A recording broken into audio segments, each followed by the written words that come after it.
ओम शांति। बाबा good morning. आज बाबा के 24 फरवरी 2025 के महावाक्य हैं। बाबा ने सार में कहा, मीठे बच्चे, ये रूहानी हॉस्पिटल तुम्हें आधा कल्प के लिए एवर हेल्दी बनाने वाली है। यहाँ तुम देही अभिमानी होकर बैठो। क्या सुना? बाबा ने क्या कहा? मीठे बच्चे, क्या करो? ये रूहानी हॉस्पिटल तुम्हें आधा कल्प के लिए एवर हेल्दी बनाने वाली है। यहाँ तुम देही अभिमानी होकर बैठो। बाबा ने प्रश्न पूछा, धंधा आदि करते भी कौन सा डायरेक्शन बुद्धि में याद रहना चाहिए? तो बाबा ने उत्तर में कहा, बाप का डायरेक्शन है तुम किसी साकार व आकार को याद नहीं करो। एक बाप की याद रहे तो विक्रम विनाश हो। इसमें कोई ये नहीं कह सकता कि फुर्सत नहीं है। सब कुछ करते भी याद में रह सकते हो। ओम शांति। मीठे मीठे रूहानी बच्चों प्रति बाप का गुड मॉर्निंग। गुड मॉर्निंग के बाद बच्चों को कहा जाता है, बाप को याद करो। बुलाते भी हैं, हे पतित पावन, आकर पावन बनाओ। तो बाप पहले पहले ही कहते हैं, रूहानी बाप को याद करो। रूहानी बाप तो सबका एक ही है। फादर को कभी सर्वव्यापी नहीं माना जाता है। तो जितना हो सके बच्चे पहले पहले बाप को याद करो। कोई भी साकार व आकार को याद नहीं करो सिवाय एक बाप के। ये तो बिल्कुल सहज है ना। मनुष्य कहते हैं हम बिजी रहते हैं, फुर्सत नहीं है, परंतु इसमें फुर्सत सदैव है। बाप युक्ति बताते हैं, ये भी जानते हो बाप को याद करने से ही हमारे पाप भस्म होंगे। मुख्य बात ये है, धंधे आदि की कोई मना नहीं है। वो सब करते हुए सिर्फ बाप को याद करो तो विक्रम विनाश हो। ये तो समझते हो हम पतित हैं। साधु संत ऋषि मुनि आदि सब साधना करते हैं। साधना की जाती है भगवान से मिलने की। सो जब तक उनका परिचय ना हो तब तक तो मिल नहीं सकते। तुम जानते हो बाप का परिचय दुनिया में कोई को भी नहीं है। देह का परिचय तो सबको है, बड़ी चीज का परिचय झट हो जाता है। आत्मा का परिचय तो जब बाप आए तब समझाए। आत्मा और शरीर दो चीजें हैं। आत्मा एक स्टार है और बहुत सूक्ष्म है, उनको कोई देख नहीं सकते हैं। तो यहाँ जब आकर बैठते हैं तो देही अभिमानी होकर बैठना है। ये भी एक हॉस्पिटल है ना, आधा कल्प के लिए एवर हेल्दी होने की। आत्मा तो है अविनाशी, कभी विनाश नहीं होती। आत्मा का ही सारा पार्ट है। आत्मा कहती है मैं कभी विनाश को नहीं पाती हूँ। इतनी सब आत्माएं अविनाशी हैं। शरीर है विनाशी। अब तुम्हारी बुद्धि में ये बैठा हुआ है कि हम आत्मा अविनाशी हैं। हम 84 जन्म लेते हैं, ये ड्रामा है। इसमें धर्म स्थापक कौन कौन कब आते हैं, कितने जन्म लेते होंगे, ये तो जानते हो। 84 जन्म जो गाए जाते हैं ज़रूर किसी एक धर्म के होंगे। सभी के तो हो ना सके, क्योंकि सभी तो शुरू से नहीं आते ना। इसलिए शुरू से अंत तक जो पार्ट बजाएगा उसके पूरे 84 जन्म होंगे। सब धर्म इकट्ठे तो नहीं आते हैं। हम दूसरों का हिसाब क्यों बैठ कर निकालें? जानते हैं फलाने फलाने समय पर धर्म स्थापन करने आते हैं, उसकी वृद्धि होती है। सभी सतो प्रधान से तमो प्रधान तो हो नहीं है। दुनिया जब तमो प्रधान होती है तब फिर बाप आकर सतो प्रधान सतयुग बनाते हैं। अभी तुम जानते हो हम भारतवासी ही फिर नई दुनिया में आकर राज्य करेंगे और कोई भी धर्म नहीं होगा। तुम बच्चों में भी जिनको ऊंच मर्तबा लेना है वो जास्ती याद में रहने का पुरुषार्थ करते हैं और समाचार भी लिखते हैं कि बाबा हम इतना समय याद में रहता हूँ। कई तो पूरा समाचार लज्जा के मारे देते ही नहीं हैं। समझते हैं बाबा क्या कहेंगे, परंतु मालूम तो पड़ता है ना। स्कूल में टीचर स्टूडेंट्स को कहेंगे ना कि अगर तुम पढ़ेंगे नहीं तो फेल हो जाएंगे। इतना तो समझाते हैं ना स्कूल में टीचर भी, अगर सही से बच्चा नहीं पढ़ रहा है तो तुम सही से पढ़ो, नहीं तो नहीं पढ़ेंगे तो फेल हो जाएंगे, है ना। लौकिक माँ बाप भी बच्चे की पढ़ाई से समझ जाते हैं। ये तो बहुत बड़ा स्कूल है, यहाँ तो नंबरवार बिठाया नहीं जाता है, बुद्धि से समझा जाता है, नंबरवार तो होते ही है ना। अब बाबा अच्छे अच्छे बच्चों को कहाँ भेज देते हैं, वो फिर चले जाते हैं तो दूसरे लिखते हैं हमको महारथी चाहिए, तो ज़रूर समझते हैं वो हमसे होशियार नामी गिरामी है। नंबरवार तो होते हैं ना। प्रदर्शनी में भी अनेक प्रकार के आते हैं, तो गाइड्स भी खड़े रहने चाहिए जांच करने के लिए। रिसीव करने वाले तो जानते हैं ये किस प्रकार का आदमी है, तो उनको फिर इशारा करना चाहिए कि इनको तुम समझाओ। तुम भी समझ सकते हो कि first grade, second grade, third grade सब हैं, यहाँ तो सबकी सर्विस करनी ही है। कोई बड़ा आदमी है तो ज़रूर बड़े आदमी की खातिरी तो सब करते ही हैं, ये कायदा है। बाप अथवा टीचर बच्चों की क्लास में महिमा करते हैं, ये भी सबसे बड़ी खातिरी है। नाम निकालने वाले बच्चों की महिमा अथवा खातिरी की जाती है। जो नाम रोशन करेगा तो उनको खातिरी तो करेंगे ना। ये फलाना धनवान है, रिलीजियस माइंडेड है, ये भी खातिरी है ना। अब तुम ये जानते हो ऊंचते ऊंच भगवान है। क्या जानते हैं कि ऊंचते ऊंच तो भगवान है। कहते भी हैं बरोबर ऊंचते ऊंच है, परंतु फिर बोलो उनकी बायोग्राफी बताओ तो कह देंगे सर्वव्यापी है, बस एकदम नीचे कर देते हैं। अब तुम समझा सकते हो सबसे ऊंचते ऊंच है भगवान, वो है सूक्ष्म वतनवासी। सूक्ष्म वतन में है देवताएं, यहाँ रहते हैं मनुष्य, तो ऊंचते ऊंच भगवान वो निराकार ठहरा। अभी तुम जानते हो हम जो हीरे मिसल थे सो फिर कौड़ी मिसल बन पड़े हैं, फिर भगवान को अपने से भी जास्ती नीचे ले गए हैं, पहचानते ही नहीं हैं। तुम भारतवासियों को ही पहचान मिलती है, फिर पहचान कम हो जाती है। अभी तुम बाप की पहचान सबको दे देते हो, अभी तुम बाप की पहचान सबको देते जाते हो। ढेरों को बाप की पहचान मिलेगी, ढेरों को मिलेगी। देखो तब बाबा ने कहा था ये बात, और आज सही में ढेरों को, लाखों को, करोड़ों को मिल रही है। तुम्हारा मुख्य चित्र है ही ये त्रिमूर्ति, गोला और झाड़, इनमें कितनी रोशनी है। ये तो कोई भी कहेंगे ये लक्ष्मी नारायण सतयुग के मालिक थे। अच्छा, सतयुग के आगे क्या था ये भी अभी तुम बच्चे जानते हो। अभी है कलयुग का अंत, और है भी प्रजा का प्रजा पर राज्य। अभी राजाई तो है नहीं, कितना फर्क है। सतयुग के आदि में राजाएं थे और अभी कलयुग में भी राजाएं हैं।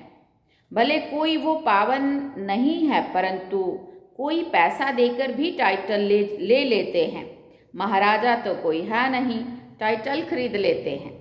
जैसे पटियाला का महाराजा, जोधपुर बीकानेर का महाराजा, डैश डैश, ऐसे बाबा ने कई एग्जाम्पल दिए। नाम तो लेते हैं ना, ये नाम अविनाशी चला आता है। पहले पवित्र महाराजाएं थे, अब है अपवित्र महाराजाएं, अक्षर चला आता है। इन लक्ष्मी नारायण के लिए कहेंगे ये सतयुग के मालिक थे। फिर बाबा ने कहा किसने राज्य लिया। अभी तुम जानते हो राजाई की स्थापना कैसे होती है। बाप कहते हैं मैं तुमको अभी पढ़ाता हूँ 21 जन्मों के लिए। वो तो पढ़कर इसी जन्म में ही बैरिस्टर आदि बनते हैं। तुम अभी पढ़कर भविष्य महाराजा महारानी बनते हो। ड्रामा प्लान अनुसार नई दुनिया की स्थापना हो रही है। अभी है पुरानी दुनिया, भले कितने भी अच्छे अच्छे बड़े महल हैं, परंतु हीरे जवाहरातों के महल तो बनाने की कोई में ताकत नहीं है। सतयुग में ये सब हीरे जवाहरातों के महल बनाते हैं ना, बनाने में कोई देरी थोड़ी लगती है। यहाँ भी अर्थक्वेक आदि होती है तो बहुत कारीगर लगा देते हैं, 1-2 वर्ष में सारा शहर खड़ा कर देते हैं।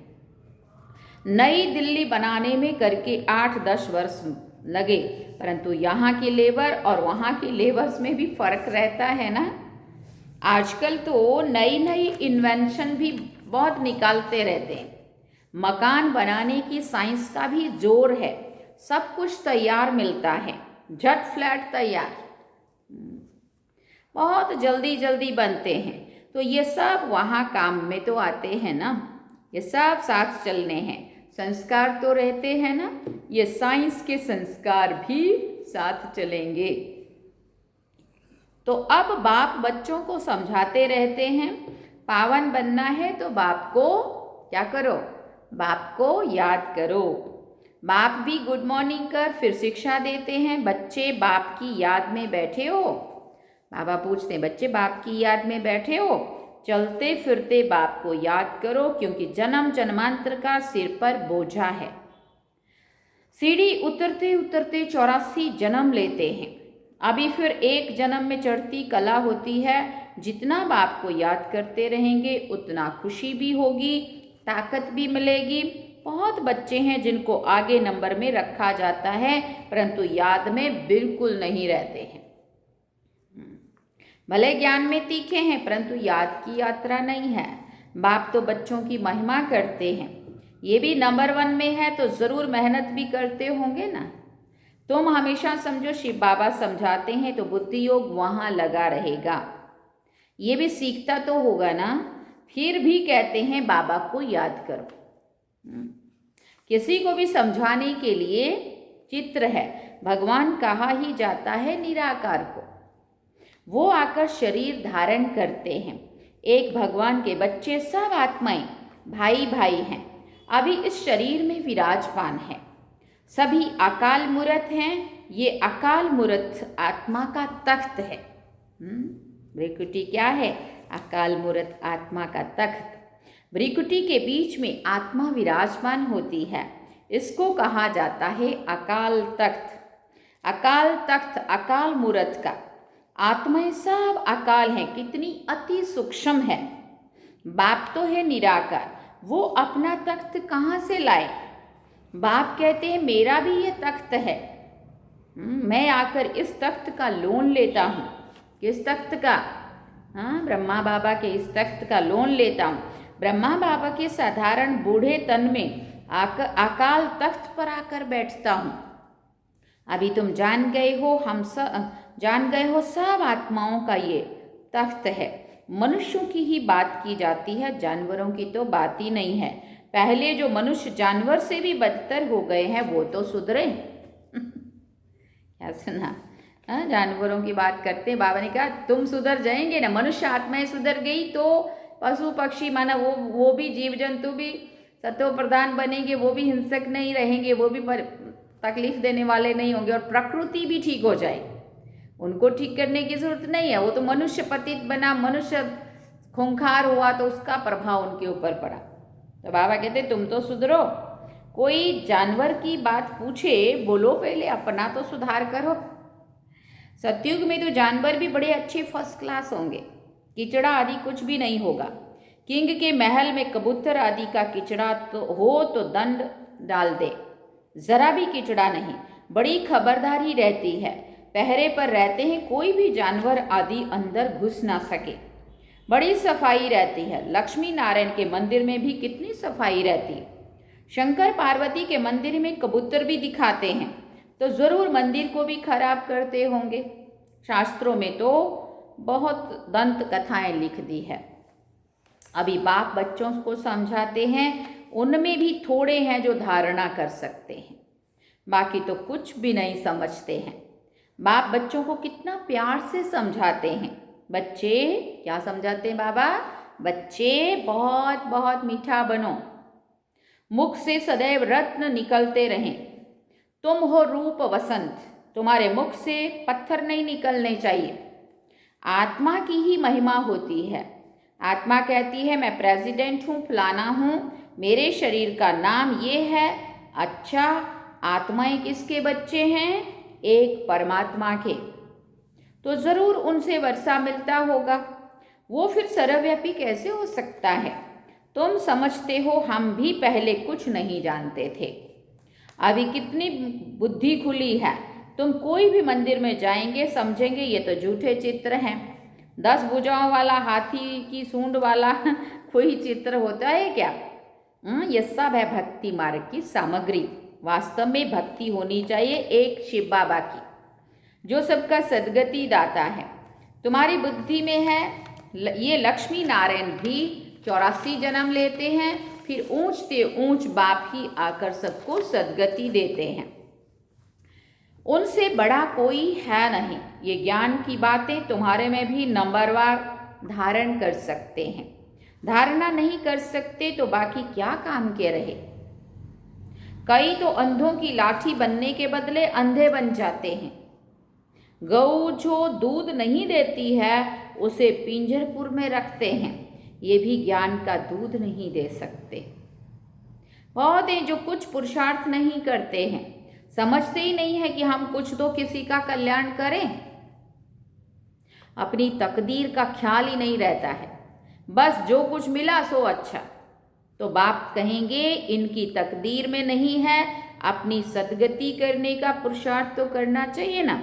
देही अभिमानी बनना है। बाप कितना ऊंचते ऊंच है और आते देखो कैसे पतित दुनिया पतित शरीर में है।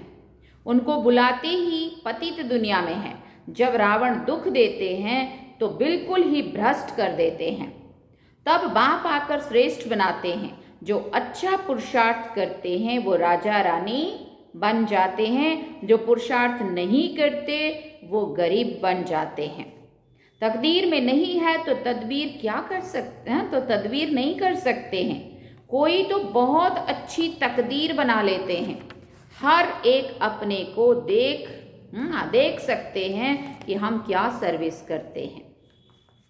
अच्छा, मीठे मीठे सिकिल दे बच्चों प्रति माता पिता बाप दादा का याद प्यार और गुड मॉर्निंग।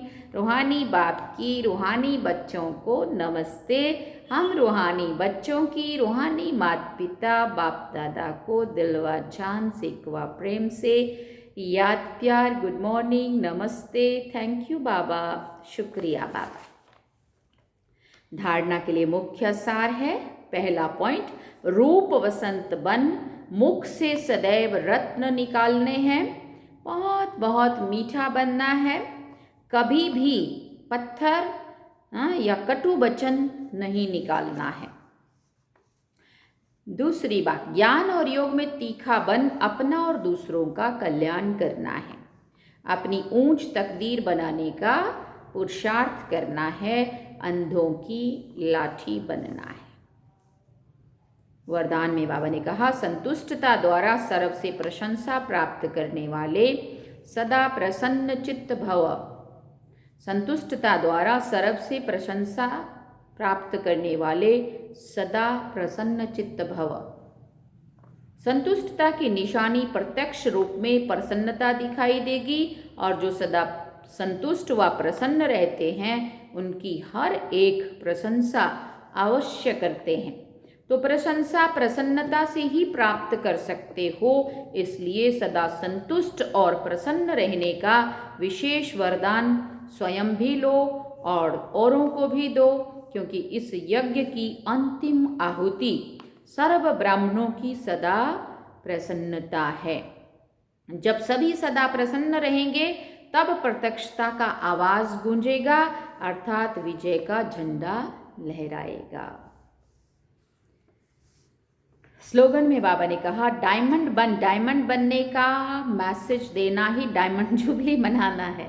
देखो अभी क्या है, गुजरात सेवाओं की डायमंड जुबली मना रहे हैं इस साल को। तो बाबा क्या कह रहा है, डायमंड बन। डायमंड बनने का मैसेज देना ही डायमंड जुबली मनाना है।